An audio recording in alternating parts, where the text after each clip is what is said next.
Hello everyone, मैं विक्रम कुमार आप सभी का अपने यूट्यूब चैनल स्कॉलर्स कॉन्सेप्ट के ऊपर स्वागत करता हूं। डेवलपमेंटल बायोलॉजी से रिलेटेड आज हमारा लेक्चर नंबर 29 है और आज का हमारा टॉपिक रहेगा रीजनरेशन। अगर हम यहाँ पे बात करते हैं रीजनरेशन के लिए, तो रीजनरेशन क्या होता है? Regeneration is the reactivation of developmental in the post embryonic life to restore missing और डैमेज्ड टिश्यूज। यानी कि क्या होता है कि रीजनरेशन हमारा रीएक्टिवेशन होता है डेवलपमेंट प्रोसेस का। कब होगा ये होता है हमारा पोस्ट एम्ब्रियोनिक लाइफ के अंदर। ठीक है। और ये क्यों होता है? टू रिस्टोर मिसिंग और डैमेज टिश्यू। जैसे कि अगर हम ह्यूमन केस की बात करते हैं, तो यहाँ पे क्या होता है कि अगर हम नेल्स को कट करते हैं या फिर हेयर्स को कट करते हैं, तो इसमें क्या होगा कि ये हमारा फिर से ग्रो हो जाते हैं। ठीक है। और जो यहाँ पे इनकी रीग्रोथ होती है, ठीक है, उसी को हम यहाँ पे क्या नाम देते हैं? Regeneration. The ability to regenerate tissue varies across species, from a capacity for nearly total regeneration in Hydra and Planaria to the ability to replace complex structure in salamander and fishes to the limited ability to add or replace cells for growth and maintenance in mammals। अब यहाँ पे क्या है कि different species के अंदर regeneration की different ability रहती है। जैसे कि अगर हम यहाँ पे बात कर रहे हैं हाइड्रा के केस की, ठीक है, तो उसके अंदर क्या होता है कि हमारा पूरा का पूरा जो बॉडी ऑर्गन होगा ना, जैसे कि अगर हम यहाँ पे एक सपोज करके चलते हैं कि ये यहाँ पे एक हाइड्रा हो गया, ठीक है, तो इसके अंदर क्या होगा कि अगर हम इसको स्मॉल पीसेस के अंदर कट कर देते हैं, जैसे कि आगे से हमने इसको स्मॉल पीसेस के अंदर कट कर दिया, तो इसके अंदर क्या होता है कि हर एक पीस के पास इतनी एबिलिटी होती है कि ये दोबारा से कंप्लीट हाइड्रा स्ट्रक्चर की यहाँ पे फॉर्मेशन कर पाए।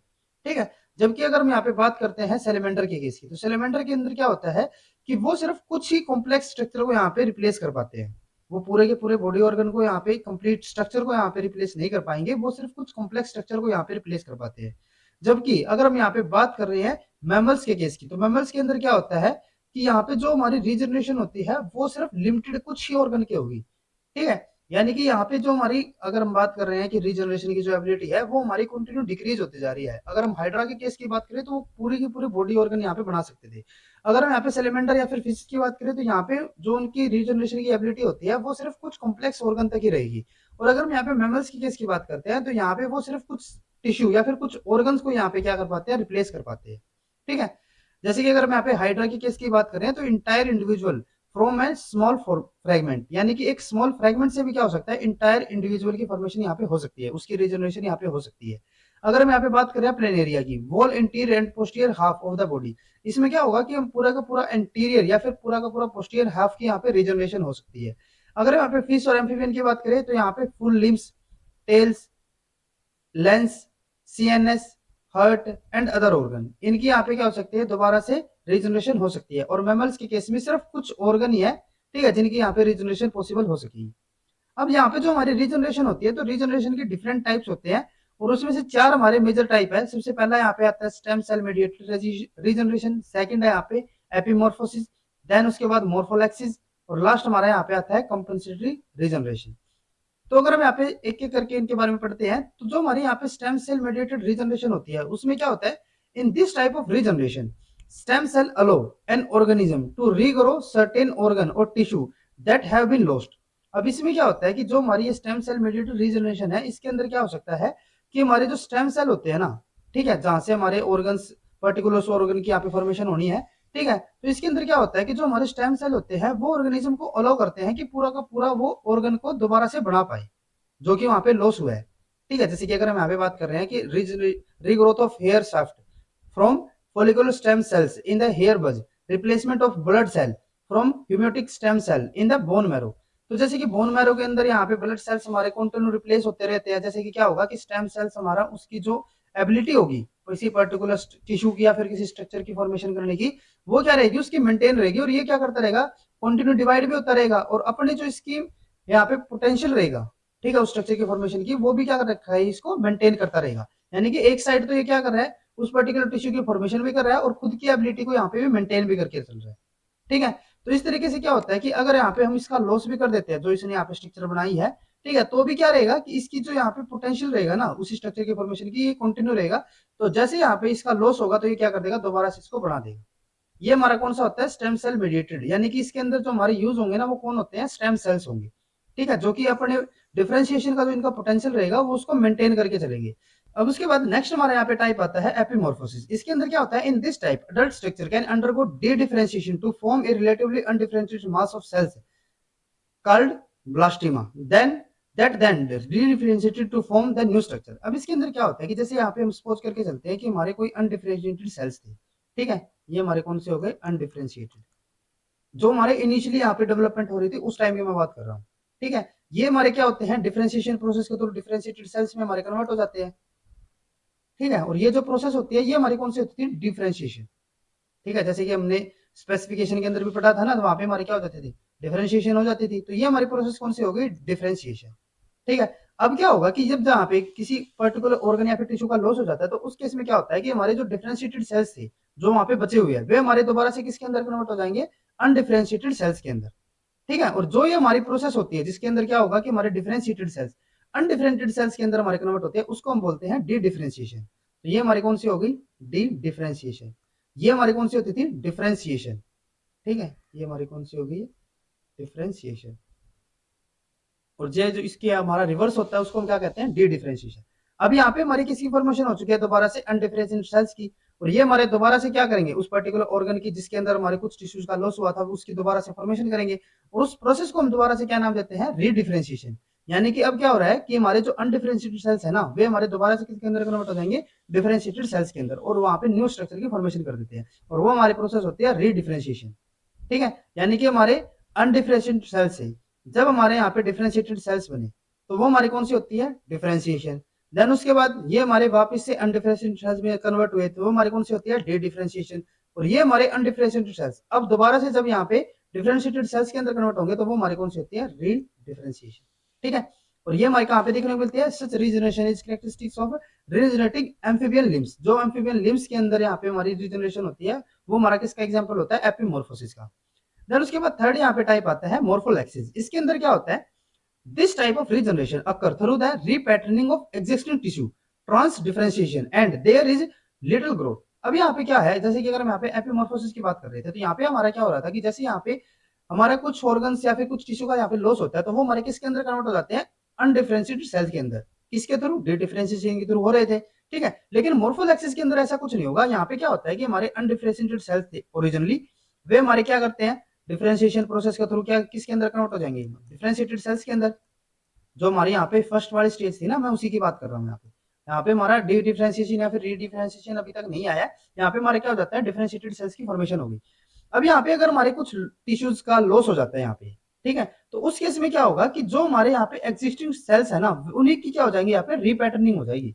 वे क्या करेंगे, अपने आप को दोबारा से किसी पैटर्न के अंदर, स्पेसिफिक पैटर्न के अंदर अपने आप को अरेंज करेंगे, और वहां पे वो क्या करेंगे, न्यू स्ट्रक्चर की दोबारा से फॉर्मेशन कर देते हैं। जैसे कि अगर मैं यहाँ पे बात करूं हाइड्रा की, तो हाइड्रा के अंदर हमने क्या बताया था कि जैसे कि हमारे यहाँ पे हमने इसको किसी स्मॉल फ्रेगमेंट के अंदर अगर हम कट कर देते हैं, तो ये स्मॉल फ्रेगमेंट ही क्या करेगा, हमारा दोबारा से न्यू हाइड्रा इंडिविजुअल की यहाँ पे फॉर्मेशन कर देता है। अब इसके अंदर हमारे यहाँ पे कोई भी रीडिफरेंशिएशन या फिर डी डिफरेंशिएशन ऐसी कुछ प्रोसेस नहीं हो रही थी। यहाँ पे सिंपली क्या करते हैं कि जो हमारे ऊपर वाले सेल्स है, वे हमारे दोबारा से रीपैटर्निंग करके अपने आप को, यानी कि क्या करेंगे, जो ये सेल्स है जो यहाँ पे ऑलरेडी हमारे बने हुए हैं, ये अपने आप को रीपैटर्न कर लेंगे, ठीक है। रीपैटर्न का मतलब यहाँ पे यूं समझ सकते हो कि जो हमारे यहाँ पे हाइड्रा होता है, हाइड्रा के अंदर हमारे क्या होते हैं, एक हमारे ऊपर वाला एंटीरियर पोर्शन होता है, एक हमारा नीचे वाला पोस्टीरियर पोर्शन होगा। तो इसमें क्या होगा कि जो ये सेल्स बचे हुए हैं, ये ही अपने आप को एंटीरियर और पोस्टीरियर सेल्स के अंदर कन्वर्ट कर लेंगे, ठीक है, विदाउट एनी डिफरेंशिएशन, ठीक है। तो ये क्या करेंगे, अपने आप को रीपैटर्न कर लेंगे और वहां पे वो न्यू स्ट्रक्चर की फॉर्मेशन कर देते हैं। और ये हमारी किसके अंदर आती है, मोर्फोलैक्सिस के अंदर।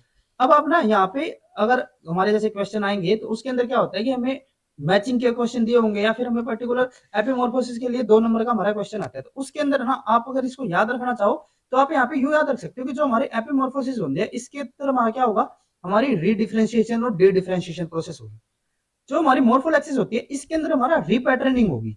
ये जो वर्ड है ना, ये आपको याद रखना है, रीपैटर्निंग का। जो हमारी स्टेम सेल मेडिटेड होती है, इसके अंदर हमारे स्टेम सेल्स इंक्लूड होंगे, ठीक है। इनके एग्जाम्पल तो आप याद रख सकते हो। इसके अलावा अगर हम यहाँ पे इसकी डेफिनेशन की बात करें, तो यहाँ पे हमारा क्या यूज होगा, स्टेम सेल्स यूज होंगे। यहाँ पे हमारी डी डिफरेंशिएशन, डी डिफरेंशिएशन वगैरह, यहाँ पे हमारा रीपैटर्निंग चलेगी। उसके बाद लास्ट हमारा यहाँ पे आता है कंपनसेटरी रीजनरेशन। इसके अंदर क्या होता है, in this type differentiated cell divide but maintain their differentiated function. इसमें क्या होता है कि जो हमारे डिफरेंशिएटेड सेल्स है ना, वे हमारे कंटिन्यू डिवाइड करेंगे, ठीक है। वे ना तो रिपैटर्निंग कर रहे हैं, ना ही वे अपने आप को रीडिफरेंशिएटेड या फिर डी डिफरेंशिएशन कर रहे हैं। वे सिंपली क्या करते हैं, वे कंटिन्यू डिवाइड करते रहेंगे। जो भी यहाँ पे सेल्स होंगे हमारे, जो कि ऑलरेडी डिफरेंशिएटेड थे, वे डिवाइड करके क्या करेंगे, सेल्स तो बनाएंगे नहीं, साथ में वो अपने आप की जो डिफरेंशिएटेड फंक्शन है ना, उसका खुद की जो प्रॉपर्टी है, उसको ही मेंटेन रखेंगे, ठीक है। Each cell produce cell similar to itself, no mass of undifferentiated tissue is form. यहाँ पे हमारा ऐसा नहीं है कि हमारे अनडिफरेंशिएटेड टिश्यू बन रहे हो। जैसे कि अगर हम ह्यूमन लीवर की बात करते हैं तो यहाँ पे अगर हमारा कोई पर्टिकुलर पार्ट यहाँ पे लॉस हो जाता है तो उस केस में क्या होता है कि हमारे जो सेल्स बचे हुए हैं ना वही दोबारा से क्या करेंगे यहाँ पे इस पर्टिकुलर स्ट्रक्चर की फॉर्मेशन कर देंगे। यहाँ पे हमारा कोई अनडिफरेंशिएशन नहीं हो रहा, जैसे कि यूं नहीं है कि हमारे सेल्स यहाँ पे अनडिफरेंशिएटेड हो गए, ऐसा कुछ नहीं है। ये क्या करेंगे इन सेल्स की यहाँ पे डायरेक्टली फॉर्मेशन कर देते हैं। ठीक है, ये हमारा जैसे कि एग्जाम्पल है मेमेलियन लिवर। ठीक है, अब उसके अलावा जो हमारी यहाँ पे मोर्फोलैक्सिस होती है तो उसके अंदर ना एक टर्म हमारी आती है ट्रांस डिफरेंशिएशन, क्योंकि इसके अंदर हमने क्या बताया था कि जैसे कि ये हमारे जो सेल्स थे, जो हमारा यहाँ पे पोर्शन बचा हुआ था, जो हमारा एक फ्रेगमेंट है, तो ये क्या करते हैं अपने आप को रीपैटर्न करेंगे और ये डायरेक्टली क्या कर देंगे हमारे डिफरेंट स्ट्रक्चर की यहाँ पे फॉर्मेशन कर देंगे। जो दूसरे टाइप के हमारे सेल्स है, जो ये हमारे खुद के टाइप के सेल्स है, जैसे कि अगर हम यहाँ पे लीवर सेल्स की बात करें तो ये खुद के सेल्स की यहाँ पे फॉर्मेशन नहीं कर रहा, ये किसके कर रहा है, जो हमारे एंटीरियर पोर्शन जैसे कि हेड रीजन हो गया या फिर टेल रीजन हो गया, उनकी फॉर्मेशन कर रहा है, यानी कि दूसरे टाइप के जो हमारे डिफरेंशिएटेड सेल्स है उनकी फॉर्मेशन कर रहा है। तो इसीलिए हम इसको क्या नाम देते हैं, ट्रांस डिफरेंशिएशन। और ये हमारा क्या होता है, मोर्फोलैक्सिस। तो अगर यहाँ पे हमारा ट्रांस डिफरेंशिएशन भी आ रहा है ना तो वो भी हमारा किसका मतलब होगा, मोर्फोलैक्सिस से रिलेटेड। ठीक है, अब हम यहाँ पे बात करते हैं जो हमारे हाइड्रा रहते हैं ना, तो हाइड्रा के अंदर हमारे जो डिफरेंट टाइप की यहाँ पे हमें रीजनरेशन देखने को मिलती है। ठीक है, वो हम यहाँ पे बात करते हैं। तो ए hydra has a tubular radially symmetrical body with A head at it's distal end and a foot at it's proximal and. अब क्या होता है कि अगर हम यहाँ पे बात करें हाइड्रा की, तो हाइड्रा के अंदर क्या होता है, एक हमारे यहाँ पे जो एंटीरियर एंड होगा या फिर जो हमारा डिस्टल एंड होता है वहां पे हमें क्या मिलता है, हेड रीजन, और जो हमारा यहाँ पे प्रोक्सिमल रीजन होगा वहां पे हमें क्या मिलेंगे, फुट मिलेंगे। जैसे कि यहाँ पे ये क्या हो गया, हमारा हेड रीजन हो गया, और जो इसका नीचे वाला पोर्शन है ये हमारे यहाँ पे क्या हो जाता है, टेल रीजन या फिर फुट रीजन। ठीक है, अब इसके अंदर क्या होता है, अगर हम यहाँ पे रीजनरेशन के लिए बात कर रहे हैं, they usually multiply asexually by budding of a new individual, however they can also reproduce sexually under the adverse condition like cold temperature. अब यहाँ पे क्या होता है कि जो यहाँ पे हमारे हाइड्रा होते हैं, हाइड्रा नॉर्मली तो क्या करते हैं यहाँ पे एसेक्सुअली मल्टीप्लिकेशन शो करेंगे, यहाँ पे क्या कह सकते हैं हम उसको कि वो हमारे एसेक्सुअली रिप्रोडक्शन यहाँ पे कर रहे हैं। लेकिन अगर यहाँ पे कोई हमारी एडवर्स कंडीशन हो जाती है तो उस केस में ये हमारे सेक्सुअल रिप्रोडक्शन भी शो कर सकते हैं। जैसे कि एडवर्स कंडीशन में हमारा क्या हो सकता है, कोल्ड टेम्परेचर, वहां पे ये क्या करेंगे, सेक्सुअल रिप्रोडक्शन के थ्रू अपने आप को डिवाइड करेंगे। ठीक है, अब क्या है, it has been found that if hydra body is cut into multiple small pieces, each piece would regenerate a head at its original apical end and a foot at its original basal end. अब क्या है कि जैसे कि हमने ये हमारा hydra था, इसको हमने स्मॉल पीसेस के अंदर अगर हम इसको कट कर देते हैं तो यहाँ पे क्या होगा कि जो हमारे ये स्मॉल पीसेस है ना, स्मॉल फ्रेगमेंट है, ये दोबारा से क्या कर लेंगे, हेड रीजन और फुट रीजन की यहाँ पे फॉर्मेशन कर देंगे। वो भी जो एक्चुअल में इनकी पोजीशन होती है ना वहीं पे ही, एपिकल एंड के ऊपर हमारा हेड और जो बेसल एंड है वहां पे हमारा फुट यहाँ पे प्रोड्यूस हो जाते हैं। ठीक है, when hypostome tissue from one hydra is transplanted into the middle of the another hydra, the transplanted tissue form a new apical base axis with a hypostome extended outward. अब यहाँ पे हमने क्या किया कि जो हमारे हाइपोस्टोम की कुछ टिश्यू थी, जैसे कि यहाँ पे हम सपोज करके चल रहे हैं कि हमारा हाइपोस्टोम है, ठीक है, ये हमारे क्या होते हैं, टेंटाकल्स होते हैं। ठीक है, तो अब यहाँ पे क्या है कि हमने कुछ हाइपोस्टोम के कुछ टिश्यू लिए और वो हमने कहाँ पे ट्रांसप्लांट करवा दिए, जो इसका मिडल पोर्शन है ना वहां पे। ठीक है, किसी दूसरे पार्ट्स के अंदर। ठीक है, तो हमने यहाँ पे क्या किया, इसके मिडल पोर्शन के यहाँ पे हमने इसको ट्रांसप्लांट करवाया। ट्रांसप्लांट कराने के बाद हमने यहाँ पे क्या देखा कि जो हमारे यहाँ पे हमने इसको ट्रांसप्लांट करवाया ना, वहां से क्या हो रहा है, यहाँ पे हमारे एपिकल बेसिस एक्सिस की फॉर्मेशन हो रही है, यानी कि हमारे यहाँ पे क्या हो रहा है, हेड की फॉर्मेशन हो रही है, और ये हमारा कंटिन्यू ग्रो करके यहाँ पे एक और हाइड्रा की यहाँ पे फॉर्मेशन कर देगा। ठीक है, तो यहाँ पे हमारा क्या हो जाता है, एक न्यू एक्सिस की फॉर्मेशन हो गई, या फिर हम यूं कह सकते हैं कि हमारा न्यू एपिकल बेसल, क्योंकि एक हमारा एंड कौन सा होगा यहाँ पे, हेड रीजन यानी कि एपिकल, और जो फुट वाला रीजन होगा वो हमारा कौन सा हो जाएगा, बेसल। तो यहाँ पे हमारा क्या हो जाता है, एपिकल बेसिस एक्सिस की फॉर्मेशन हो जाती है। ठीक है, when a basal disc is grafted into the middle of the host hydra, a new axis also form, but with the opposite polarity, extended a basal disc। अब हमने second experiment में यहाँ पे क्या किया कि जो हमारे बेसल डिस्क थी ना, यानी कि जो फुट रीजन था, वहां पे हमने कुछ टिश्यू को लिया और वो हमने सिमिलरली क्या किया, बीच के पोर्शन में यहाँ पे हमने उसको इंसर्ट कर दिया। यहाँ पे इंसर्ट करने के बाद क्या होता है, जैसे कि यहाँ पे हमने क्या लिया था, हाइपोस्टोम के टिश्यू लिए थे, तो ये हमारा क्या कर रहा था, पहले एपिकल रीजन की फॉर्मेशन करवा रहा था। ठीक है, जैसे कि अगर यहाँ पे देखें तो यहाँ पे क्या कर रहा है, एपिकल रीजन यानी कि हेड की फॉर्मेशन करवा रहा है। जब हमने यहाँ पे बेसल डिस्क के सेल्स को यहाँ पे इंसर्ट किया तो ये क्या कर रहा है, पहले बेसल स्ट्रक्चर की यहाँ पे फॉर्मेशन करवा रहा है, इंड्यूस्ड बेसल डिस्क। ठीक है, तो यानी कि दोनों ही चीजें हमारी क्या कर रही है, जो हाइपोस्टोम है वो भी यहाँ पे स्ट्रक्चर की फॉर्मेशन करवा रहा है। ठीक है, और जो हमारे बेसल टिश्यू है ये भी यहाँ पे फॉर्मेशन करवा रहे हैं। ठीक है, when tissue from both end are transplanted simultaneously into the middle of the host, either no axis is formed or a new axis had a little polarity। अब यहाँ पे क्या है कि हमने कोई तीसरा केस लिया, उसके अंदर हमने क्या किया, जो हमारे हाइपोस्टोम का रीजन था उसका भी हमने टिश्यू यहाँ पे इंसर्ट कर दिया, और जो हमारा बेसल वाला था, जैसे कि यहाँ पे हमारा क्या होगा, बेसल वाला टिश्यू होगा, तो इसको भी हमने यहाँ पे इंसर्ट कर दिया, दोनों को एक साथ यहाँ पे हमने इंसर्ट किया। तो जो हमने इन दोनों को एक साथ इंसर्ट किया ना, तो वैसे तो हमारा क्या होना चाहिए था यहाँ पे, एक जो हमारा यहाँ पे हाइपोस्टोम वाला सेल्स था वो हमारा किसकी फॉर्मेशन करना चाहिए था, हेड रीजन की। जो हमारा यहाँ पे बेसल वाला था वो हमारा टेल रीजन की। लेकिन एक्चुअल में यहाँ पे क्या होता है कि ये किसी की भी फॉर्मेशन नहीं कर रहा, either no newly axis form, यानी कि यहाँ पे या तो क्या हो रहा है कि हमारे कोई भी एक्सिस की फॉर्मेशन नहीं हो रही, या फिर यहाँ पे अगर एक्सिस की फॉर्मेशन हो रही है ना, तो उसके अंदर सिर्फ लिटिल पोरेटी यानी कि कुछ ही हमारा स्ट्रक्चर यहाँ पे फॉर्म हो रहा है।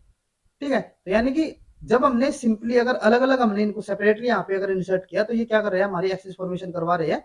लेकिन अगर हम यहाँ पे इनको एक साथ यहाँ पे अगर हम इंसर्ट करते हैं, तो ये हमारे किसी भी एक्सिस की यहाँ पे फॉर्मेशन नहीं करवा पाते। ठीक है, तो अगर हम इसके रीजन की बात करते हैं कि ये हमारे क्यों नहीं करवा पाते, this experiment have been interpreted to indicate the existence of a head activation gradient which is highest at the hypostome and a foot activation gradient which is highest at the basal disc। अब इस experiment से हमें क्या पता चलता है कि जो हमारे यहाँ पे हाइपोस्टोम या फिर बेसल वाले होते हैं, इनके अंदर हमारे हेड एक्टिवेशन ग्रेडियंट, और जो हमारा बेसल वाला पोर्शन है वहां पे हमारा क्या होता है, फुट एक्टिवेशन ग्रेडियंट होता है। ठीक है, यानी कि जो हमारा हाइपोस्टोम है वहां पे हमारा क्या मिलेगा, हेड एक्टिवेशन ग्रेडियंट, और वो हमारा हाईएस्ट वहां पे मिलेगा। और जो हमारा बेसल वाला पोर्शन है वहां पे हमें क्या मिलेंगे, फुट एक्टिवेशन ग्रेडियंट, यानी कि फुट की जो फॉर्मेशन करवाएंगे ना, बेसल पोर्शन की हमारी जो फॉर्मेशन करवाते हैं, वे हमें वहां पे जिनस में या फिर प्रोटीन में देखने को मिलते हैं। ठीक है, hypostome region act as the organizer which possess the following property. अब अगर हम यहाँ पे बात कर रहे हैं हाइपोस्टोम की, तो जैसे कि हमने एम्फीबियंस के अंदर भी देखा था, वहां पे हमारा क्या होता था, एक ऑर्गेनाइजर होता था। तो सिमिलरली यहाँ पे भी क्या होता है कि जो हमारे हाइपोस्टोम रीजन है ना, वो हमारा एक ऑर्गेनाइजर की तरह काम करता है। और वो क्यों करता है, क्योंकि इसके पास ऑर्गेनाइजर की डिफरेंट प्रॉपर्टी होती है। जैसे कि अगर हम यहाँ पे बात करें, when transplanted the hypostome can induce the host tissue to form a secondary body axis, यानी कि अगर हम यहाँ पे जो हमारा हाइपोस्टोम वाले जो टिश्यूज है, अगर हम उसको इंसर्ट कर रहे हैं किसी दूसरे बॉडी ऑर्गन के अंदर, ठीक है, किसी दूसरे बॉडी पोर्शन के अंदर, तो वो वहां पे क्या करवा रहा है, सेकेंडरी बॉडी एक्सिस की फॉर्मेशन करवा रहा है। ठीक है, the hypostome produce the head activation signal. और दूसरा ये क्या कर रहा है कि जो हमारा हाइपोस्टोम है ना, वो हमारा हेड एक्टिवेशन सिग्नल को यहाँ पे इंड्यूस कर रहा है। अगर हम ऑर्गेनाइजर की बात करें, तो ऑर्गेनाइजर हमारा क्या करता था, हेड की फॉर्मेशन करवाता था ना, हेड रीजन की। तो सिमिलरली यहाँ पे हाइपोस्टोम भी क्या करता है, हेड की यहाँ पे फॉर्मेशन करवाता है। ठीक है, देन उसके बाद थर्ड इसकी प्रॉपर्टी है, the hypostome is only self differentiating region. जो हमारे हाइपोस्टोम होता है ना, वो हमारा कैसा होता है, सेल्फ डिफरेंशिएटिंग, यानी कि इसकी जो डिफरेंशिएशन है वो खुद के ऊपर डिपेंड रहती है। ठीक है, यानी कि जैसे हमने ऑटोनोमस स्पेसिफिकेशन या फिर ऑटोनोमस डेवलपमेंट देखा था ना, तो इसी तरीके से ये भी कैसा होता है हमारा, एक तरीके से सेल्फ डिफरेंशिएटेड या फिर ऑटोनोमस डेवलपमेंट शो करेगा। देन उसके बाद नेक्स्ट प्रॉपर्टी यहाँ पे, hypostome also produce a head inhibition signal that suppress the formation of new organizing centre in the nearby area. अब यहाँ पे ये हमारी प्रॉपर्टी इंपॉर्टेंट हो जाती है, क्योंकि यहाँ पे क्या कर रहे हैं कि जो हमारा हाइपोस्टोम होता है ना, वो क्या करेगा, जो उसका नियर बाय एरिया होगा, ठीक है, उसके अंदर किसी भी हेड की यहाँ पे फॉर्मेशन नहीं होने देगा। यानी कि क्या करेगा, हेड इनहिबिशन सिग्नल प्रोड्यूस करेगा, जो कि क्या करेगा, जो हमारे हेड फॉर्मेशन है उसको ब्लॉक करेंगे। इसका मतलब क्या होगा कि जो हमारे यहाँ पे हाइपोस्टोम है ना, ठीक है, उसको क्या कर रहे हैं, ब्लॉक कर रहे हैं। जो हमारे यहाँ पे हाइपोस्टोम होगा, वो खुद तो यहाँ पे एक हेड की फॉर्मेशन कर लेगा, लेकिन अपने आसपास के एरिया में ये किसी दूसरे हेड की यहाँ पे फॉर्मेशन नहीं होने देगा। ठीक है, यानी कि एक एरिया के अंदर ये अकेला ही क्या रहेगा, यहाँ पे विलन रहेगा, ये अपने एरिया में किसी और को यहाँ पे नहीं आने देगा। ठीक है, यानी कि अपने एरिया में ये किसी दूसरे हेड की यहाँ पे फॉर्मेशन नहीं करने देगा। ठीक है, the major head inducer of the hypostome organizer is set of a WNT proteins acting through the canonical beta catenin pathway. अब जैसे कि हम यहाँ पे यूं कह रहे हैं कि जो हमारा हाइपोस्टोम है ना, वो हमारा क्या करता है, हेड एक्टिवेटिंग ग्रेडियंट यहाँ पे प्रोड्यूस करता है, और उसी में से हमारा जो यहाँ पे हेड एक्टिवेटिंग ग्रेडियंट होता है ना, वो हमारे कौन से होते हैं, WNT प्रोटीन। ठीक है, जो कि हमारे किसके थ्रू काम करते हैं, बीटा कैटनिन के थ्रू। ठीक है, बीटा कैटनिन पाथवे के थ्रू ये क्या करेंगे, हमारे हेड की यहाँ पे इंड्यूस करेंगे, हेड फॉर्मेशन को यहाँ पे इंड्यूस करते हैं। ठीक है, if the WNT signaling inhibitor GSK3 is inhibited throughout the body axis, ectopic tentacle from all of the level and each piece of the trunk has the ability to stimulate the outgrowth of new bud। अब यहाँ पे हमने क्या किया, जैसे कि हम यहाँ पे क्या कह रहे हैं कि जो हमारा हेड इंड्यूस करते हैं ना, यहाँ पे हेड के फॉर्मेशन जो करवाएंगे, ठीक है, हेड जो हमारा इंड्यूस होगा, हेड इंड्यूसर, वो हमारा कौन सा होता है, वो हमारा यहाँ पे होगा बीटा कैटनिन। ठीक है, बीटा कैटनिन क्या करेगा, यहाँ पे हेड की फॉर्मेशन करवाएगा। ठीक है, अब हमने क्या किया, यहाँ पे हमने एक्सप्रेस करवाया किसको, GSK3 को। अगर हम GSK3 को यहाँ पे एक्सप्रेस करवाते हैं, तो वो क्या करेगा, बीटा कैटनिन को यहाँ पे इनहिबिट करेगा, और अगर बीटा कैटेनिन यहाँ पे इनिबिट हो गया तो वहां पे हमारी हेड की फॉर्मेशन नहीं हो पाएगी। अब यहाँ पे हमने क्या बोला है, if the WNT signal inhibitor GSK3 is itself inhibited, यानी कि जो हमारा GSK3 था ना, इसी को हमने क्या कर दिया, यहाँ पे इनिबिट कर दिया। ठीक है, तो अगर हमारा GSK3 यहाँ पे नहीं बनेगा तो यानी कि बीटा कैटेनिन को ये यहाँ पे इनिबिट नहीं कर पाएगा और हमारा बीटा कैटेनिन यहाँ पे कंटिन्यू बनता रहेगा। और अगर हमारा बीटा कैटेनिन यहाँ पे कंटिन्यू बनता रहेगा तो यानी कि सारा की पूरा का पूरा जो इंडिविजुअल है उसके पूरे बॉडी पोर्शन के ऊपर, तो पूरी की पूरी बॉडी पोर्शन है उसके ऊपर हमारे क्या हो जाएंगे, जो हेड रीजन के जो हमारे डिफरेंट स्ट्रक्चर थे उनकी फॉर्मेशन हो जाती है। जैसे कि यहाँ पे क्या होगा, एक्टोपिक टेंटाकल्स की फॉर्मेशन हो जाएगी। ठीक है, और जो पूरा का पूरा ट्रंक रीजन है वहां पे हमारा क्या हो जाता है, वो हमारा बड फॉर्मेशन के लिए तैयार हो जाता है। ठीक है, if the transgenic hydra made to globally mis express the downstream WNT factor beta catenin form ectopic bud all along the body axis and even top of the newly formed ectopic bud। अब यहाँ पे क्या करते हैं कि next जो हमारे यहाँ पे एक्सपेरिमेंट किया उसके अंदर हमने मिस एक्सप्रेस करवाया किसको, बीटा कैटरीन को ही। डाउनस्ट्रीम WNT इनिबिटर वो हमारा कौन सा होता है, जो हमारे WNT होते हैं ना उसी के हमारे डाउनस्ट्रीम पे कौन मिलेगा, हमें बीटा कैटरीन मिलेगा। और अगर हम बीटा कैटरीन को यहाँ पे मिस एक्सप्रेस करवा रहे हैं, यानी कि उसको डिफरेंट रीजन के अंदर अगर हम उसको एक्सप्रेस करवा रहे हैं, तो वो क्या करेगा, वो हमारा एक्टोपिक बड, जैसे कि यहाँ पे हमारे एक्टोपिक बड की फॉर्मेशन हुई थी ना, एक्टोपिक टेंटाकल्स की, तो यह क्या करेगा, एक्टोपिक बड की यहाँ पे फॉर्मेशन कर देगा all along the body axis पूरी की पूरी। यहाँ पे तो हमारा क्या हो रहा था, सिर्फ हमारे जो ट्रंक रीजन था वहां पे हमारे बड फॉर्मेशन हो रही थी, लेकिन अब की बार क्या होगा कि पूरे की पूरे बॉडी एक्सिस के अंदर हमारे यहाँ पे बड फॉर्मेशन हो जाएगी। ठीक है, and even on the top of the newly formed ectopic bud, और जो हमारा न्यूली फॉर्म्ड हुआ है ना वहां पे भी हमारे क्या हो जाएगी, जैसे कि अगर हम यहाँ पे बात करते हैं, यहाँ पे हमारा क्या हो रहा है, न्यूली फॉर्म्ड यहाँ पे फॉर्मेशन हो रहा है, जैसे ही हमारी इसकी फॉर्मेशन होगी तो ये भी आगे जाके क्या कर देगा, यहाँ पे एक और इसमें से बड की फॉर्मेशन हो जाएगी, क्योंकि हमारे यहाँ पे कंटिन्यू बीटा कैटेनिन जो है वो हमारे यहाँ पे एक्सप्रेस हो रहा है। ठीक है, तो इस तरीके से यहाँ पे हमारे डिफरेंट एक्सपेरिमेंट थे। उसके अलावा एक और एक्सपेरिमेंट में क्या किया गया, when the hypostome is brought into the contact with the trunk of an adult hydra it induced the expression of brachyury gene in the WNT dependent manner. अब नेक्स्ट में हमने क्या किया कि जो हमारे यहाँ पे हाइपोस्टोम था वो हम किसके कांटेक्ट में लेके गए हैं, ट्रंक के कांटेक्ट में। ठीक है, तो वो वहां पे क्या करेगा, induce the expression of brachyury gene. यहाँ पे हमने क्या किया कि हमने हाइपोस्टोम जो था ना वो हम पूरा का पूरा इंटैक्ट हाइपोस्टोम कहाँ पे लेके गए हैं, जो हमारे यहाँ पे ट्रंक रीजन होगा, और ट्रंक रीजन में जाने के बाद वो क्या करते हैं, वहां पे ब्रिक्यूरी जीन को एक्सप्रेस करवाएंगे। ठीक है, तो इस तरीके से हमारे यहाँ पे डिफरेंट जीन की एक्सप्रेशन होती है। अब उसके बाद नेक्स्ट हम यहाँ पे बात करते हैं कि when A hydra is decapitated. ठीक है, डिकैपिटेटेड का मतलब यहाँ पे क्या होता है, ये हमारा यानी कि जो हेड रीजन होगा उसका हमने रिमूवल कर दिया यहाँ पे, हेड रिमूवल। ठीक है, तो यहाँ पे क्या है, when A hydra is decapitated, यानी कि कोई हाइड्रा लिया हमने और उसका जो हेड रीजन था वो हमने यहाँ पे रिमूव कर दिया। ठीक है, the WNT pathway is activated in the apical portion that will form a new head. अब यहाँ पे क्या है, जैसे कि अगर हम यहाँ पे बात करके चलते हैं कि ये हमने हाइड्रा लिया था, ठीक है, और इसका जो हमने हेड रीजन था ना, ठीक है, वो हमने यहाँ पे क्या कर दिया, रिमूव कर दिया। तो यहाँ पे क्या होगा कि जो हमारे एपिकल टिश्यूज होंगे जो हमारे यहाँ पे बचे हुए हैं, इनके अंदर क्या होगा कि जो हमारे WNT होते हैं ना, WNT प्रोटीन्स, वे हमारे एक्टिवेट हो जाएंगे और वो दोबारा से क्या कर देंगे, यहाँ पे एक नए हेड की यहाँ पे फॉर्मेशन कर देते हैं। ठीक है, if the cut is made just below the hypostome WNT3 is upregulated in the apical cells near the cut surface which cause the remodeling of the existing cells to form a new head which is called the morpholactic regeneration। अब next में हम यहाँ पे क्या कर रहे हैं कि हमने पहले जो हमारा एक्सपेरिमेंट था उसके अंदर हमने क्या किया था कि जो हमारा हेड पोर्शन था सिर्फ हमने उसको रिमूव किया। अब नेक्स्ट में हमने यहाँ पे क्या किया कि हाइपोस्टोम के जो जस्ट बिलो वाला हमारा जो रीजन था ना वहां पे भी हमने कट कर दिया। जैसे कि अगर हम यहाँ पे बात कर रहे हैं तो पहले पोर्शन में तो हमने क्या किया था, जो हमारा हेड रीजन था ना सिर्फ हमने उसको रिमूव किया। नेक्स्ट में हमने क्या किया, हाइपोस्टोम रीजन तक इसको कट कर दिया। तो जब हम इसको हाइपोस्टोम रीजन तक अगर हम कट कर रहे हैं तो वहां पे क्या होता है कि जो हमारा WNT3 होगा वो हमारा अपरेगुलेट हो जाएगा। वो क्या करेगा, जो हमारे वहां पे एपिथेलियल सेल्स होंगे, ठीक है, उनको क्या करेगा, वो अपरेगुलेट वहां पे वो सॉरी जो हमारे एपिथेलियल सेल्स है उनके अंदर हमारा क्या हो जाता है, जो हमारा WNT3 है ना वो हमारा अपरेगुलेट हो गया। ठीक है, और जो हमारा ये अपरेगुलेटेड WNT3 होगा वो क्या करेगा, which cause the remodelling of the existing cells, यानी कि दोबारा से हमारे यहाँ पे क्या हो रही है, रीपैटर्निंग। रीपैटर्निंग जैसे कि हमने देखा था ना, रीपैटर्निंग हमारा क्या होता था, रीपैटर्निंग में हमने देखा था कि जो हमारे यहाँ पे जैसे कि ये हमारा रीपैटर्निंग है तो ये हमारा क्या होता था, मोर्फोलैक्सिस। ठीक है, तो रीमॉडलिंग या फिर हमारे यहाँ पे अगर हम रीमॉडलिंग या फिर रीपैटर्निंग अगर हम बात कर रहे हैं तो वो हमारा किसके अंदर होता है, मोर्फोलैक्सिस या फिर मोर्फोलैक्टिक रीजनरेशन। तो इसके अंदर क्या होगा कि हमारे यहाँ पे जो WNT3 थे जो कि हमारे एपिथेलियल सेल्स के अंदर प्रेजेंट होते थे वे हमारे अपरेगुलेट हो जाएंगे, और उनके अपरेगुलेशन से क्या होगा कि जो वहां पे हमारे सेल्स बचे हुए हैं, जैसे कि हमने यहाँ पे क्या किया था कि जो हमारा हाइपोस्टोम था ना वो हमने यहाँ पे कट कर दिया उस रीजन से। ठीक है। तो यहाँ पे जो हमारा जो हमारा हाइपोस्टोम के नीचे वाला रीजन था सब हाइपोस्टोम, अगर हम उसको भी वहां पे डिलीट कर देते हैं तो यहाँ पे हमारे क्या होंगे, जो एपिथेलियल सेल्स जो हमारे बचे हुए हैं उनके अंदर हमारा जो WNT3 होगा वो हमारा अप रेगुलेट हो जाएगा।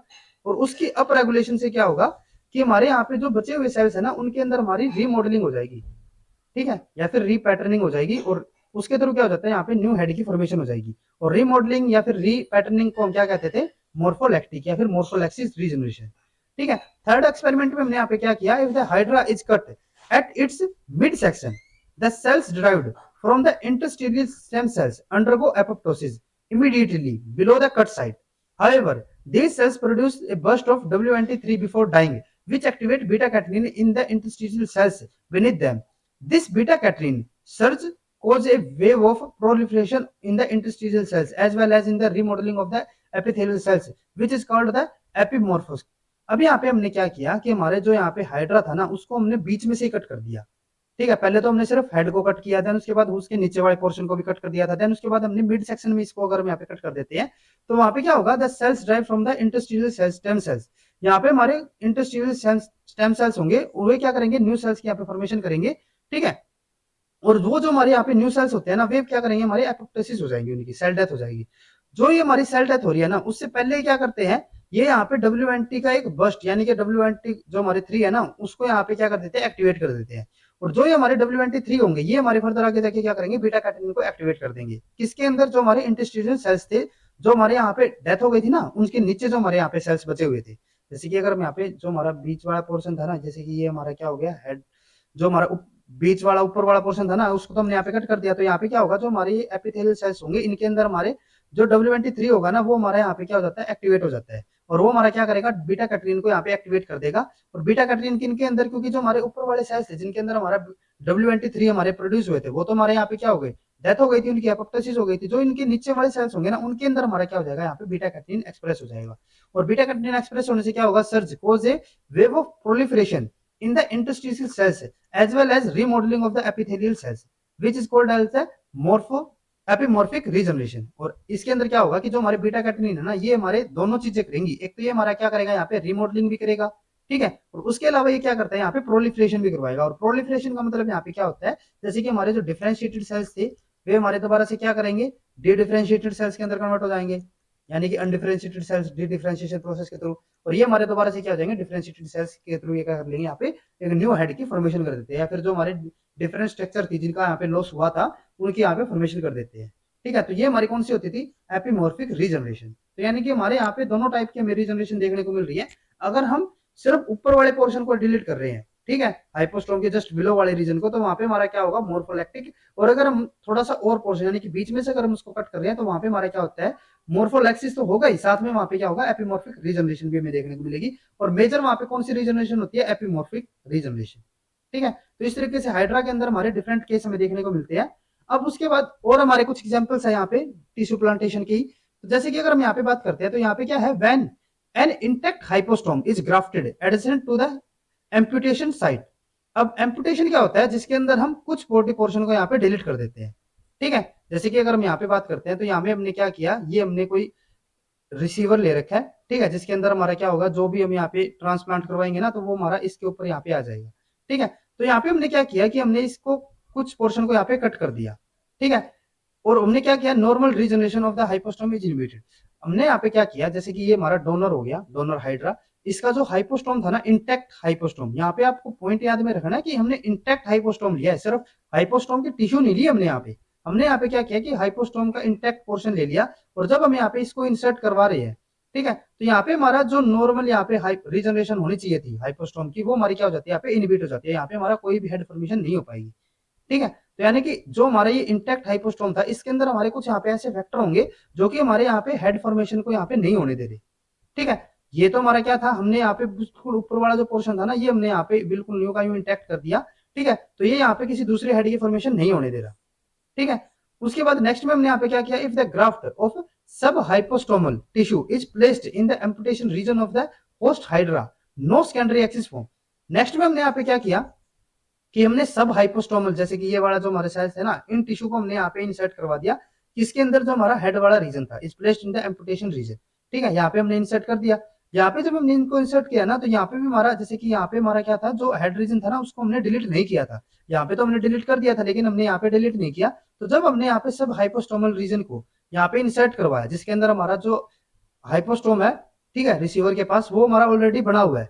तो जब हम यहाँ पे इसको इंसर्ट करें, तो ये भी यहाँ पे क्या करा, किसी भी न्यू हेड की यहाँ पे फॉर्मेशन नहीं करा।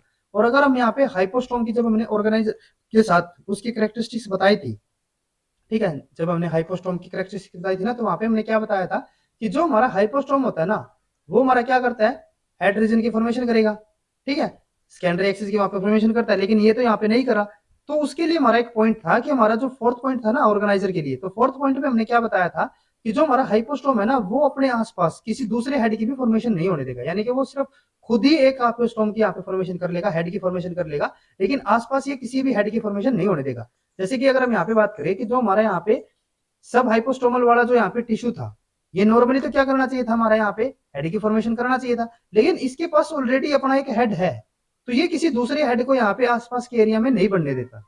ठीक है, यही हमारे यहाँ पे प्रूफ हो रहा है।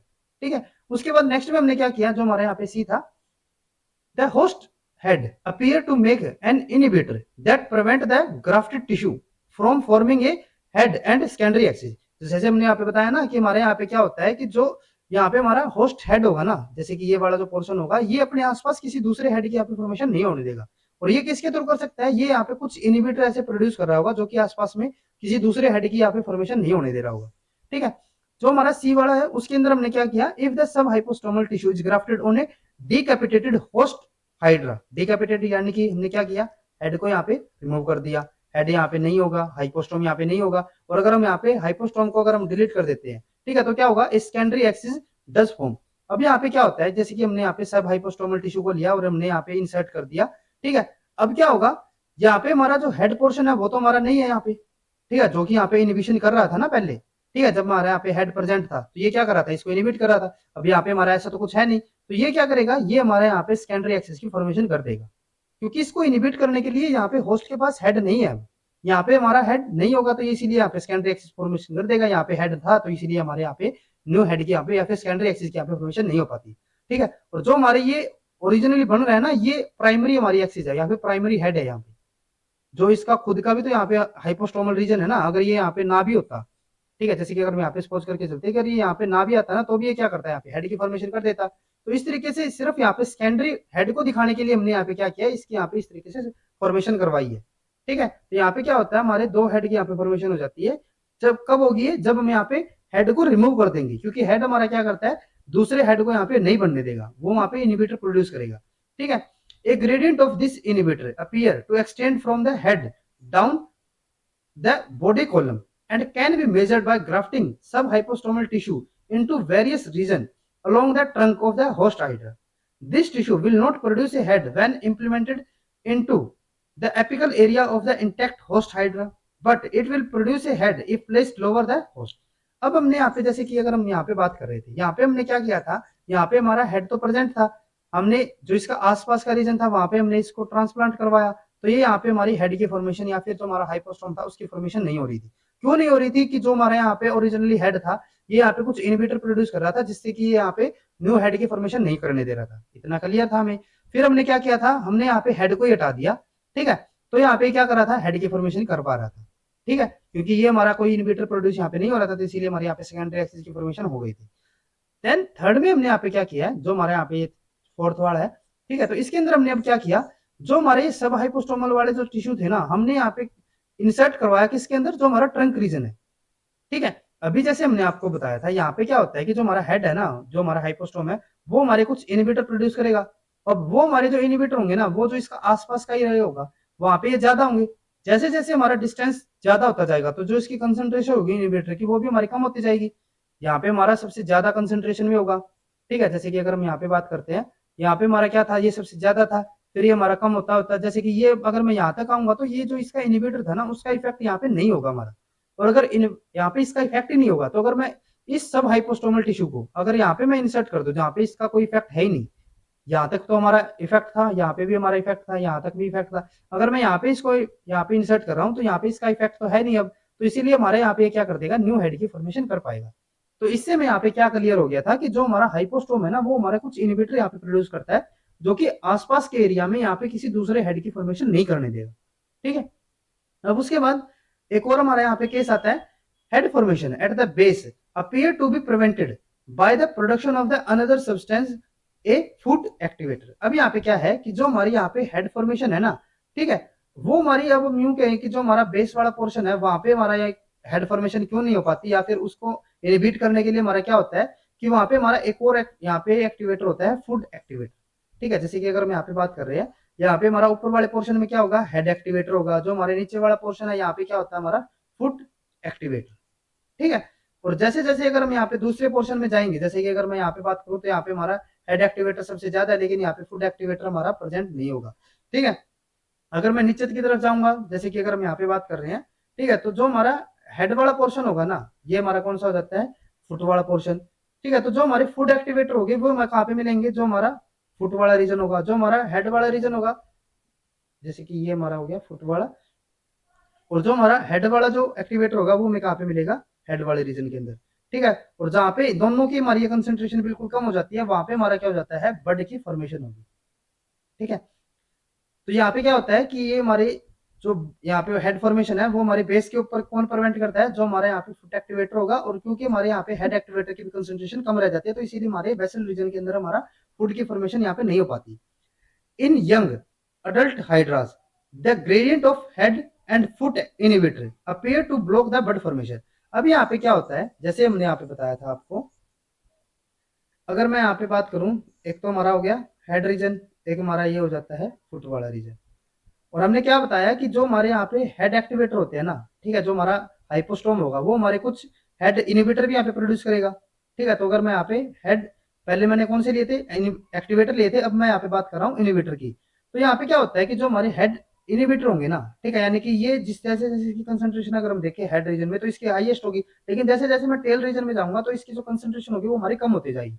और ये हमारा वो वाला रीजन था जहाँ पे हमारी कंसेंट्रेशन इसकी बहुत ज्यादा कम हो गई थी, ट्रंक रीजन। और अगर हम इस पोर्शन के अंदर अगर हम सब हाइपोस्टोमल वाले टिश्यू को यहाँ पे इंसर्ट कर रहे थे, तो यहाँ पे हमारा न्यू हेड की फॉर्मेशन हो गई थी। ठीक है, तो ये हमारा क्या करता था, यहाँ पे किसी दूसरे हेड की फॉर्मेशन नहीं होने देता था। सिमिलरली अगर मैं यहाँ पे बात करूं, जो हमारा फुट वाला यहाँ पे रीजन होगा, तो उसके पास भी क्या होता है, हमारा फुट इनिबिटर होगा, यानी कि ये भी क्या करेगा, ये अपने आसपास में किसी दूसरे फुट की यहाँ पे फॉर्मेशन नहीं होने देगा। ठीक है, ये हमारे हेड की फॉर्मेशन नहीं होने दे रहा था, ये हमारा फुट की इनिबिटर यहाँ पे प्रोडक्शन उसकी नहीं होने दे रहा। ठीक है, तो इसी तरीके से यहाँ पे भी क्या होगा कि जो हमारा फुट वाला रीजन होगा ना, वहां पे हमारा जो फुट इनिबिटर होगा वो हमारा हाईएस्ट होगा, लेकिन जैसे जैसे मैं यहाँ पे बात करूंगा, मैं जाऊंगा हेड रीजन की तरफ, तो यहाँ पे क्या होगा, इसकी कंसेंट्रेशन कम होती जाएगी।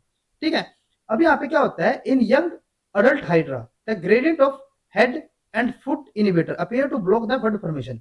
जो यहाँ पे क्या होता है कि जो हमारा हेड वाला इनिबिटर हो या फिर फुट वाला इनिबिटर हो, ये दोनों ही क्या करेंगे, चाहे हमारा हेड वाला हो या फिर हमारा फुट इनिबिटर हो, ये दोनों के दोनों क्या करते हैं, ये यहाँ पे किसी भी बड की फॉर्मेशन नहीं होने देगी। तो एक हाइड्रा के अंदर हमने जैसे स्टार्टिंग में बताया था कि हाइड्रा के अंदर हमारी जो रिप्रोडक्शन होती है वो हमारी कैसे होती है, एसेक्सुअली। तो यहाँ पे हमारी बड फॉर्मेशन किस तरीके से होगी, क्योंकि हमने यहाँ पे क्या बताया कि हमारा जो हेड वाला इनिबिटर है वो भी बड की फॉर्मेशन नहीं होने दे रहा, और बड जो फुट वाला है वो भी इनिबिटर हमारा यहाँ पे बड की फॉर्मेशन नहीं होने दे रहा, तो हमारी बड की फॉर्मेशन होगी कहाँ। जैसे कि अगर हम यहाँ पे केस लेके चलते हैं, यहाँ पे हमारा क्या था, एक न्यूली डेवलप्ड हमारा बड है। ठीक है, यानी कि ये हमारा स्मॉल पोर्शन में होगा, स्मॉल हाइट होगी इसकी। ठीक है, तो इसमें क्या होगा कि जो हमारा यहाँ पे हेड वाला जो रीजन होगा ये भी क्या करेगा, जैसे कि अगर हम यहाँ पे सपोज करके चलते हैं, अभी तो इसकी हाइट छोटी है, तो ये हमारा कुछ इसी टाइप का होगा। अब यहाँ पे क्या बन रहा है, हमारा जो हेड इनिबिटर है ना वो हमारा यहाँ पे प्रोड्यूस होगा। ठीक है, तो उसकी जो रेंज होगी वो तो हमारी कुछ इसी टाइप की रहेगी जैसे कि हमारा ये था। सिमिलरली जो हमारा यहाँ पे फुट इनिबिटर होगा उसकी भी रेंज जितनी यहाँ पे होनी चाहिए थी उतनी यहाँ पे रेंज रहेगी। और यहाँ पे क्या हो रहा है, इस पॉइंट के ऊपर अगर मैं यहाँ पे देखूं तो यहाँ पे हमारा हेड इनिबिटर ज्यादा था, यहाँ पे भी हमारा हेड इनिबिटर ज्यादा था, इस पॉइंट के ऊपर हमारे दोनों ही ज्यादा है, यहाँ पे हमारा फुट इनिबिटर ज्यादा हो गया। तो यानी कि अगर हमारी स्मॉल हाइट है ना तो वहां पे हमारी बड की फॉर्मेशन नहीं हो पाएगी। ठीक है, यहाँ पे जैसे हमने बताया है कि जहाँ पे हमारा हेड और फुट इनिबिटर ज्यादा होंगे, ठीक है, वो हमारे क्या करेंगे, बड यहाँ पे ब्लॉक जो बड फॉर्मेशन है उसको ब्लॉक करेंगे। ठीक है, however as the hydra grow, जैसे जैसे इसकी हाइट बढ़ती जाएगी, ठीक है, जैसे जैसे इसकी हाइट बढ़ेगी तो उसका मतलब क्या होगा, अब जो हमारी यहाँ पे हाइट थी वो हमारी ज्यादा हो गई। हाइट का मतलब है जैसे कि ये जो मैंने डिस्टेंस लिया ना, ये हमारी हाइट को यहाँ पे रिप्रेजेंट कर रहा है। ठीक है, तो यहाँ पे क्या होगा, जो हमारा हेड इनिबिटर होगा एक हमारा यहाँ पे फुट इनिबिटर होगा। ठीक है, तो यहाँ पे क्या होगा कि जो इसकी कंसेंट्रेशन है वो हमारी सिमिलरली उसी रेशियो में हमारी यहाँ पे ग्रो करती रहेगी। अभी भी क्या हो रहा है, यहाँ पे ये इतनी ग्रोथ इसकी नहीं पहुंची है कि ये हमारा यहाँ पे किसी बड की फॉर्मेशन कर पाए। ठीक है, क्योंकि ये हमारा लास्ट पॉइंट था ठीक है। और यहाँ पे भी क्या है, हमारे फुट और हेड दोनों इनहिबिटर हमारे यहाँ पे अच्छी अमाउंट में प्रेजेंट है, तो यहाँ पे हमारी किसी भी बॉडी की फॉर्मेशन नहीं हो पाएगी। लेकिन जैसे जैसे हमने हाइट को और ज्यादा बढ़ाया, ठीक है, ग्रो होता रहेगा ये हाइड्रा, तो जैसे इसकी एक यहाँ पे थ्रेशोल्ड हाइट पहुंच जाएगी, तो उसके बाद क्या होगा, एक पॉइंट हमारा ऐसा मिलेगा जहां पे हमारा हेड और फुट दोनों इनहिबिटर हमारे वहां पे प्रेजेंट नहीं होंगे, ठीक है, या फिर उनकी बहुत ज्यादा लोअर अमाउंट वहां पे प्रेजेंट होगी, तो उसी केस में वहां पे क्या हो जाएगा, बड की फॉर्मेशन हो जाएगी। तो इस तरीके से जो हमारे यहाँ पे हेड और फुट दोनों इनहिबिटर है ना, ये हमारे जो हाइड्रा है ना उसकी जो लेंथ होगी, ठीक है, या फिर जो उसकी ग्रो होगी, ग्रोथ को भी ये क्या करते हैं, मेंटेन करते हैं। जब तक इसकी यहाँ पे थ्रेशोल्ड यहाँ पे ग्रोथ नहीं पहुंच पाएगी, तब तक यहाँ पे किसी न्यू बड की फॉर्मेशन नहीं हो पाएगी, ठीक है। तो इसी तरीके से ये क्या करते हैं, जो हमारे हेड और फुट इनहिबिटर होते हैं, ये हाइड्रा की जो लेंथ होगी या फिर उसकी जो ग्रोथ होती है उसको मेंटेन करके चलते हैं। जब तक एक हमारी थ्रेशोल्ड हाइट नहीं पहुंच पाएगी, तब तक वहां पे बड की फॉर्मेशन नहीं हो पाएगी, ठीक है। जैसे कि यहाँ पे हमने बताया, as the hydra grow the source of this labile substance grow farther apart, ये हमारे क्या हो रहे हैं, जो हमारा हेड वाला पोर्शन है और जो हमारा फुट वाला पोर्शन है, ये एक दूसरे से ज्यादा दूर जा रहे हैं, creating a region of tissue about 2/3 down the trunk, यानी कि जो हमारा यहाँ पे ट्रंक का 2/3 वाला जो डाउन रीजन वाला होगा, वो हमारा क्या होगा वहां पे, when the level of both inhibitor are minimal, वहां पे हमारे जो दोनों के दोनों इनहिबिटर है उनकी जो लेवल होगा वो हमारा बहुत ज्यादा कम हो जाता है, और उसी रीजन के अंदर हमारा क्या होगा, बड की फॉर्मेशन हो जाएगी, ठीक है। अब उसके बाद हमारे यहाँ पे एक और केस है, in the L4 mutant of hydra magnipapillata, ये आपको याद रखना है, L4 म्यूटेंट होता है उसको हम क्या नाम देते हैं, मैग्नीपेपिलिटा। और इसके अंदर क्या होता है कि the amount of head inhibitor was found to be much greater than in the wild type individual. अब यहाँ पे क्या है कि जो हमारे L4 म्यूटेंट होते हैं, ठीक है, तो उसके अंदर क्या होता है कि जो हमारे हेड इनहिबिटर होता है ना, उसकी अमाउंट हमारी बहुत ज्यादा होती है as compare to wild type individual. तो आप खुद यहाँ पे सोच के देखो कि अगर हमने यहाँ पे क्या बोला है कि जो हमारा हेड इम्यूनिटर है ना, वो हमारा हाई अमाउंट में बन रहा है, तो अगर ये हाई अमाउंट में बढ़ेगा, तो यानी कि जो इसकी रेंज होगी वो हमारी क्या होगी, वो ज्यादा हो जाएगी। तो यानी कि जो हमारे यहाँ पे क्या होना चाहिए था, पहले बड की फॉर्मेशन होनी चाहिए थी, ठीक है, इतनी ग्रोथ में हमारी बड की फॉर्मेशन हो जाती। लेकिन अगर इसकी अमाउंट यहाँ पे ज्यादा होगी, तो अब यहाँ पे क्या है कि इस पॉइंट के ऊपर यहाँ पे हमारा बड की फॉर्मेशन नहीं हो पाएगी, और आगे जाके तो हमारा फुट इनहिबिटर यहाँ पे ज्यादा हो गया, तो यानी कि हमारी इतनी लेंथ में भी अब यहाँ पे किसी भी बड की फॉर्मेशन नहीं हो पाएगी। तो इसके अंदर बड की फॉर्मेशन कैसी होगी, जब हमारी लेंथ और भी ज्यादा इंक्रीज हो जाएगी, जैसे कि हमारी लेंथ और भी ज्यादा इंक्रीज होगी, तो अब यहाँ पे क्या होगा कि चाहे इसकी, जैसे कि हमारा जो हेड इनहिबिटर है, इसकी अमाउंट ज्यादा चाहे हो, लेकिन एक पॉइंट पे तो आके हमारी क्या हो जाएगी, मिनिमल होगी। सिमिलरली यहाँ पे जो हमारा फुट इनहिबिटर होगा, इसकी भी अमाउंट यहाँ पे मिनिमल होगी, जहाँ पे हमारी दोबारा से मिनिमल हो जाएगी, तो वो हमारी क्या हो जाएगी, बड की फॉर्मेशन वहां पे हो जाएगी। तो इस तरीके से जो हमारा L4 म्यूटेंट होता है ना, उसके अंदर जो बड फॉर्मेशन होगी वो कब हो पाएगी, जब यहाँ पे जो इंडिविजुअल है उसकी लेंथ बहुत ज्यादा होगी। Due to this region they form bud very slowly and do so only after reaching a size of about twice as long as wild type individual. जब हमारे वाइल्ड टाइप से ट्वाइस लेंथ के पहुंच जाएंगे, उनका साइज उससे twice हो जाएगा, दुगना हो जाएगा, तभी वहां पे क्या होता है, बड की फॉर्मेशन हो पाएगी, ठीक है। तो इस तरीके से जो हमारा एल फॉर्मेटेंट होता है ना, उस तरीके वहां पे हमारा जो बड फॉर्मेशन है वो हमारी स्लो भी होगी, और वो हमारी जब हाइट ज्यादा हो जाएगी तभी वहां पे हमारी बड फॉर्मेशन हो पाती है, ठीक है। तो आज के लेक्चर में बस इतना ही। नेक्स्ट लेक्चर में हम दोबारा से रीजनरेशन के बारे में बात करेंगे, लेकिन हम डिफरेंट केसेस को लेकर चलेंगे। जैसे कि आज हमने हाइड्रा के केस को स्टडी किया, तो इसी तरीके से हम नेक्स्ट लेक्चर में दूसरे केसेस को लेकर चलेंगे। तो नेक्स्ट लेक्चर में हमारा रीजनरेशन का टॉपिक कंप्लीट हो जाएगा। तो आज के लेक्चर में बस इतना ही। अगर आपको ये वीडियो हमारी यूजफुल लगी हो तो please like and share this video, और डेवलपमेंटल बायोलॉजी से रिलेटेड इसी तरीके के कॉन्सेप्ट्स करने के लिए please subscribe to our YouTube channel Scholars Concepts. Thank you.